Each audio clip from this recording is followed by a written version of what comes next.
ಚಳ್ಳಕೆರೆ ತಾಲೂಕಿನ ದೊಡ್ಡೇರಿ ಗ್ರಾಮದಲ್ಲಿ ಮೂಲಭೂತ ಸೌಲಭ್ಯಗಳ ಕೊರತೆಯಿಂದ ದಲಿತ ಕಾಲೋನಿ ನಿವಾಸಿಗಳು ತೀವ್ರ ಸಂಕಷ್ಟ ಅನುಭವಿಸುತ್ತಿದ್ದಾರೆ.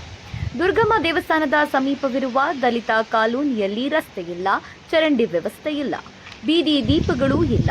ಮಳೆ ಬಂದರೆ ಕೆಸರು, ರಾತ್ರಿ ವೇಳೆ ಕತ್ತಲೆಯ ನಡುವೆ ಸಂಚಾರ ಮಾಡಬೇಕಾದ ಪರಿಸ್ಥಿತಿ ನಿರ್ಮಾಣವಾಗಿದೆ. ಅನೇಕ ಬಾರಿ ಸಂಬಂಧಪಟ್ಟ ಅಧಿಕಾರಿಗಳು ಹಾಗೂ ಜನಪ್ರತಿನಿಧಿಗಳ ಗಮನಕ್ಕೆ ತಂದರೂ ಯಾವುದೇ ಶಾಶ್ವತ ಪರಿಹಾರ ದೊರೆತಿಲ್ಲ ಎಂದು ಸ್ಥಳೀಯರು ಆರೋಪಿಸಿದ್ದಾರೆ.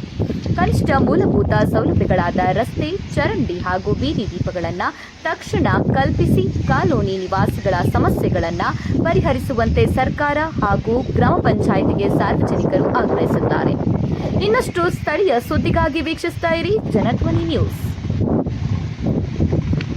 ಚಳ್ಳಕೆರೆ ತಾಲೂಕಿನ ದೊಡ್ಡೇರಿ ಗ್ರಾಮದಲ್ಲಿ ಮೂಲಭೂತ ಸೌಲಭ್ಯಗಳ ಕೊರತೆಯಿಂದ ದಲಿತ ಕಾಲೋನಿ ನಿವಾಸಿಗಳು ತೀವ್ರ ಸಂಕಷ್ಟ ಅನುಭವಿಸುತ್ತಿದ್ದಾರೆ.